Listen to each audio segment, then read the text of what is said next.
ሰላም ከመይ ትጸንሑ ክቡራት ተኸታተልቲ ንሎም ዝተዳለው ሓደሽትን እዋናውን ዜናታት ከም ትልሙድ ሒዝናልኩም ቀሪብና ኣለና ክሳብ መወዳእታ ትከታተሉና ብኽብሪ ንዕድመኩም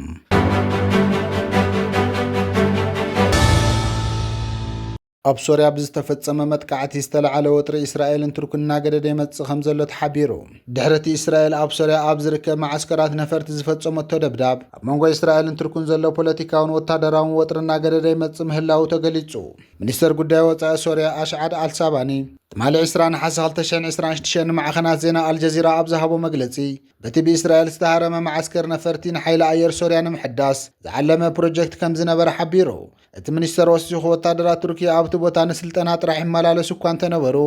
ኣብቲ ቦታ ቀዋሚ ወታደራዊ ምስፍሕፋሕ ንምትካል ግን ዝኾነ ዓይነት ውጥን ኣይነበረን ኢሉ ሶርያ ነዚ ሓበሬታ እዚ ቅድሚ እቲ መጥቃዕቲ ንእስራኤል ኣፍሊጣቱ ከም ዝነበረት ብምግላጽ እቲ ደብዳብ ዝኾነ ይኹን ሕጋዊ ምኽንያት ዘይብሉ ምዃኑ ኣረጋጊጹ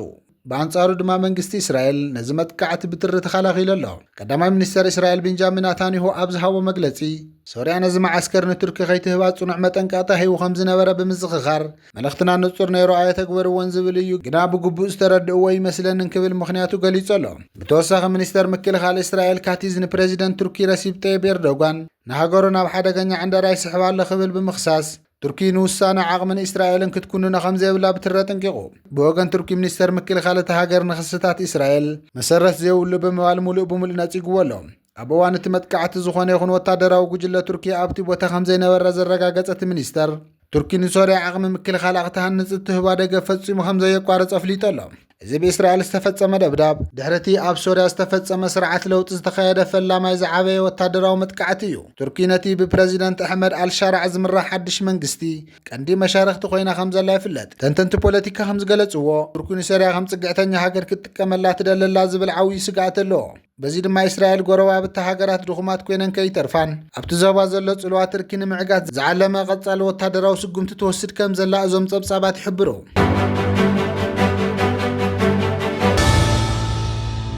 ምንጭታት ጸጥታ ዓረቢ ኣብ ዝሃብዎ መግለጺ ምስ ላዕለዎት ሰበስልጣን ኣሜሪካ ብዝተኻየደ ተኸታታሊ ኣኼባታትን ዘተን ኣብ ቀረባ እዋን ምስ ኢራን ዝካየድ ወታደራዊ ግጥም ናይ ምስፋሕ ዕድሉ ብዓብዩ ከም ዝነክየ ሓቢሮም ብመሰረት መግለጺቶም ሰበስልጣን ፕሬዚደንት ኣሜሪካ ዶናልድ ትራምፕ ኣብ ልዕሊ ኢራን ካልእ ተሪር ፓኬጅ ቁጠባዊ እገዳ ንምትግባር ወሲኖም ክሳብ ድሕሪ መፋርቕ ምርጫ ኣሜሪካ ግዜ ንምዕዳግ ዝዓለመ ፖለቲካውን ወታደራውን ስትራቴጂ ምዃኑ ተገሊጹ ኣሎ ስዒቡት ዝተረኸበ ሓበሬታ ከም ዘመላኸቶ ሰራዊት እስራኤል ዳግማይ መጥቃዕቲ ንምፍጻም ኣብ ልዕሊ ኢራን ክፍጸም ንዝኽእል ዝኸፍአ ተርእዮታት ንምምካት ደረጃ ድልውነቱ ኣብ ኩሉ መድያት ክዕቢ እዩ እዚ ድማ ኣብ መዳይ ስለያን ዕድጊ ተጽዋርን ምፍራይ መዐደጊ ሚሳኤላትን ምምዕባል ዕላማ ባንክታት ከምኡውን ንመከላኸልን መጥቃዕትን ዝኸውን ድልውነት ሓይሊ ኣየር ዘጠቓልል እዩ ይኹን እምበር ኣብዚ ደረጃ እዚ ኣሜሪካ ብቐጥታ ይኹን ብተዘዋዋሪ ንስርዓት ኢራን ዝድግፋ ሃገራት ብንግዲ ነዳድን ብሒሳብ ባንክን ብመሰጋገሪ ገንዘብን ብጥረ ነገራትን ብኻልእ መንገድታትን ብምዕጋት ጸቕጢ ክትገብረለንን ኣብቲ ጻዕሪ ክትዕወት ምዃን ኣዛጊድ ንጹር ኣይኮነን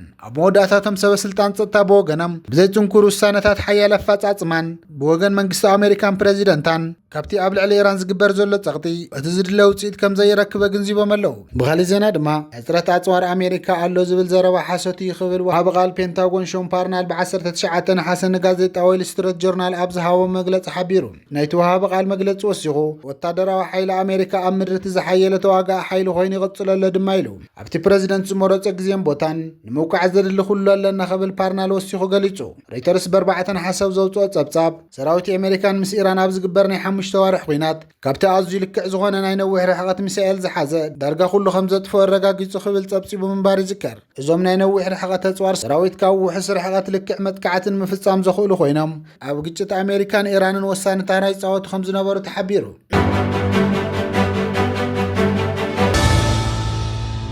አምባሳደር ስቲፋኖስ እንተመዛዛ አምባሳደር ሃገረ ጋና ክቡር አቶ ሃምፍረስ አጃንጊባ ኣብ ኤምባሲኦም ተቐቢሎም ከም ዘዘራረበው መፍሊጦም አምባሳደር ስቲፋኖስ ኣብ ማሕበራዊ መርበብ ሓበሬታ ኤክስ ኣብ ዘስፈርዎ ጽሑፍ ሎሚ ክቡር ተመዛዚ አምባሳደር ጋና አቶ ሃምፍረስ አጃንጊባ ናብ ኤምባሲና ኣብ ዝገበርዎ ናይ ሌላን ትሕትናን ምብጻሕ ንኽንቅበሎም ተመክሮ ሓሳብን ርእይቶታትን ክካፈልን ብምኽኣለይ ዓብዪ ክብሪ ተሰሚዑን ክብሉ ገሊጾም ዝርክብ እዚ ሓደሽቲ አምባሳደራት ናብ መደብ ስርሖም ምስ ተመዘዙ ዝገብርዎ ልሙድ ናይ ዲፕሎማስያዊ ሌላ ምብጻሕ ኣካል ምዃኑ ይፍለጥ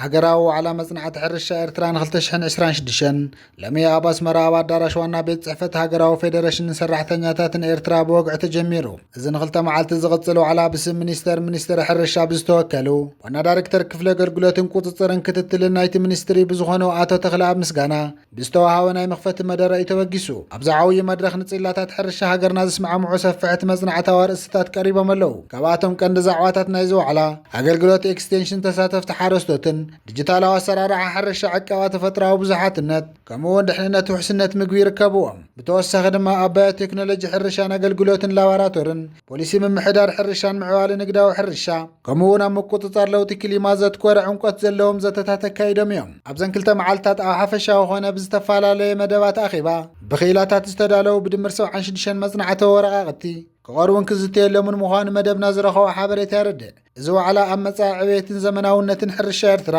ኣገዳሲ እጃም ክህልዎ ትጽቢት ይግበር።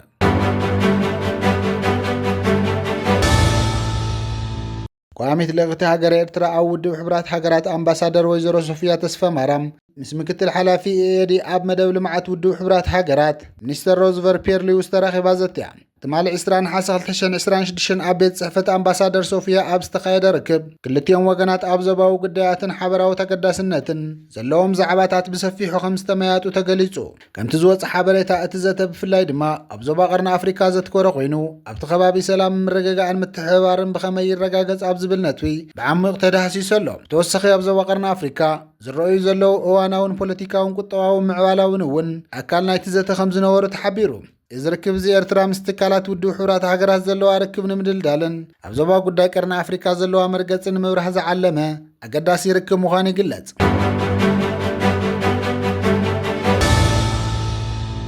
መንግስቲ ኤርትራ ንሃገራዊ መዕርፎ ነፈርቲ ኣስመራ ናብ መበል 21 ክፍለ ዘመን ዘመናዊ ብርኪ ንምስግጋርን ንዞባዊ ማእኸል ኣቪዬሽን ንምግባር ዝዓለመ ዓብዪ መደብ ጀሚሩ ኣሎ። እዚ ኣብ ግምት ብምእታው ኣስታት $200 ሚልዮን ዝዋግኡ ፕሮጀክት ነቲ መዕርፎ ነፈርቲ ሙሉእ ንምልዋጥ ዝዓለመ ፕሮጀክት ኣብ ምስሳይ ተጸሚዱ ይርከብ። እቲ ስራሕቲ ምሕዳስን ምዝርጋሕን ሓደሽቲ መንገዲ ነፈርቲ መስፋሕ ዘመናዊ መሰለጠታት ምትእትታው ኣብ መቐበሊ ኣጋይሽ ህንጻታት ከምኡውን ዓቕሚ መሰለጠታት ጽዕነት ናይ ካርጎ ምዕባይ የጠቓልል። ብተወሳኺ ድሕንነትን ቅልጡፍን መጓዓዚ ኣየር ንምርግጋጽ ዘመናዊ ናይ ራዳር ጸጥታን ቴክኖሎጂን የተኣታቱ ከም ዘሎ ተሓቢሩ። እዚ ሰፊሕ ፕሮጀክት እዚ ብምትሕብባር ምስ ዓበይቲ ኣህጉራዊ ኩባንያታት ህንጻ ዝሰርሕ ዘሎ ኮይኑ ኣብ ዝመጽእ ሕዲት ዓመታት ክዛዘም ትጽቢት ይግበረሉ። እቲ ፕሮጀክት እዚ ተጀሚሩ ምስ ተዛዘመ ዓቕሚ ናይቲ መዕርፎ ነፈርቲ ብዕጽፊ ብምዕባይ ኣብ ዓመት ክሳዕ 2 ሚልዮን ተጓዓዝቲ ንምትእንጋድ ዘኽእል እዩ። ተንተንቲ ቁጠባ ከም ዝገለጽዎ እዚ ምዝማን እዚ ንጽላት ቱሪዝም ኤርትራ ኣብ ምብርባር ዓለምለኻዊ ንግዲ ወፍርን ኣብ ምስሓብን ከምኡውን ንመናእሰያት ሓደሽቲ ዕድላት ስራሕ ኣብ ምፍጣር ዓብዪ ኣበርክቶ ክህልዎ እዩ።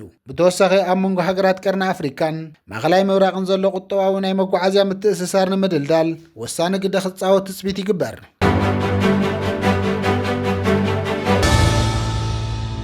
ሚኒስተር ጉዳያት ወጻኢ ግብፅን ሶማልያን ኣብ ዞባዊ ጉዳያት ቀርኒ ኣፍሪካ ክልተኣዊ ዝምድናታት ጻዊዕ ዘላቒ ምወላን ተልእኾ ሕብረት ኣፍሪካን ዘድህበ ርክብ ከም ዘካየዱ ተሓቢሩ። ብ18 ናሓሰ ብቴሌፎን ኣብ ዝተኻየደ ዘተ ሚኒስተር ጉዳይ ወጻኢ ግብፂ ባደል ዓብደልዓቲን ሚኒስተር ጉዳያት ወጻኢ ሶማልያ ዓብዲሰላም ዓብዲን ዓሊን ኣብ መንጎ ክልቲአን ሃገራት ዘሎ ስትራቴጂካዊ ምሕዝነት ብዛዕባ ዝድንፍዕሉ መንገድታት ብሰፊሑ ተዘራሪቦም። ብመሰረት ጸብጻባት ማዕኸን ዜና ኣሕራም ኦንላይን ኣብ ዝዝርርብ ካይሮ ንልኡኽ ደገፍን ምርግጋእን ሕብረት ኣፍሪካ ኣብ ሶማልያ ከምኡውን ንልኡኽ ሕብረት ሃገራት እኹል ዘላቕን ኣህግራውን ገንዘባውን ምወላ ክገብር ጻውዒት ኣቕሪባ። ሚኒስተር ዓብደልዓቲ ግብፂ ኣብቲ ተልእኾ ሰላም ዘለዋ ተሳትፎ ግምት ብምእታው ኣብ ሶማልያ ሰላምን ምርግጋእን ንምምጻእ ቀጻሊ ደገፍ ክገብር ኣገዳሲ ምዃኑ ኣስሚሩሉ። ብተወሳኺ እቲ ሚኒስተር ጉዳይ ወጻኢ ግብፂ ኣብ ዘረብኡ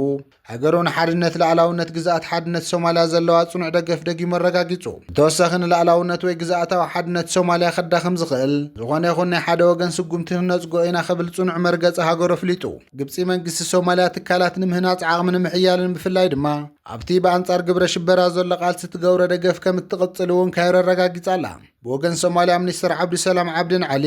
ግብፂ ንሶማልያ ቀጻሊ ትገብሮ ዘላ ደገፍ ንዓድነት ላዕላውነት ሃገሩ ብምሕላው ትወስዶ ዘላ መርገፂ ብኣድናቆት ገሊጹ። ኣብ መወዳእታ እቲ ዘተ ሃገሩ ምስ ግብፂ ዘለዋ ጥቡቕ ምውህሃድን ምምኽኻርን ብቐጻልነት ንምሕያል ከምኡውን ኣብ ሕድሕዳዊ ረብሓ ዝተኣሳሰረ ክልተኣዊ ዝምድናታት ዝያዳ ንምዕባይ ድሌት ከም ዘለዋ እቲ ሶማልያዊ ሚኒስተር ኣረጋጊጹ።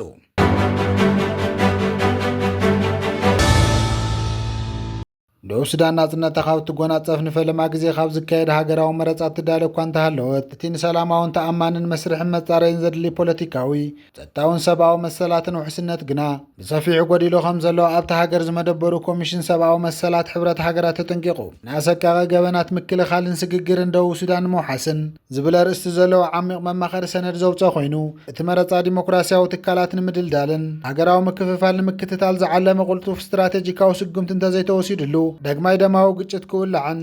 ኣሰቃቂ ገበናት ንኽፍጸሙ ዘሎ ተኽእሎታት ከጋድድ ከም ዝኽእል ብትረት ተሓሳሲቡ ኣሎ። ፕረዚደንት እቲ ኮሚሽን ዝኾነ ያስሚን ሶኮ ኣብ ዝሃቦ መግለጺ ህዝቢ ደቡብ ሱዳንን ድምፅን ዝስምዐሉ ሰላማዊ መረጻ እምበር ህይወቱ ኣብ ሓደጋ ዘውድቕ መስርሕ ኣይግብኦን እዩ ክብል ተዛሪቡ ወሲኹ ድማ ሰላማዊ ዲሞክራስያዊ ኣብ ልዕሊ ዕጥቃዊ ግጭትን ፍርዕን ክህነጽ ከም ዘይኽእል ብምግላጽ መሻርክቲ ኣካላት ሓላፍነቶም ክወስዱ ጸዊዑ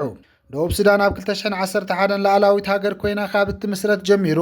ን15 ዓመታት ዝኣክል ዝኾነ ይኹን መረጻ ከይካየደት ጸኒሓ እያ። ብመሰረት ወግዓዊ ሰነዳት እታ ሃገር ካብ 2013 ክሳብ 2018 ኣብ ዘካየደቶ ደማዊ ውግእ ሕድሕድ ኣስታት 400,000 ዜጋታት ህይወቶም ከም ዝሰኣኑ ይሕበር። ብተወሳኺ 4 ሚልዮን ዝኾኑ ሰባት ካብ መረበቶም ክመዛበሉ ከለዉ ካብዚኣቶም እቶም ፍርቂ ወይ ድማ 2 ሚልዮን ዜጋታት ሃገሮም ገዲፎም ናብ ጎረባብቲ ሃገራት ተሰዲዶም እዮም። ን5 ዓመት ዝቐጸለ ግጭት ካብ ህይወት ወዲ ሰብ ካብ ዝወረዱ ዕንወት ብተወሳኺ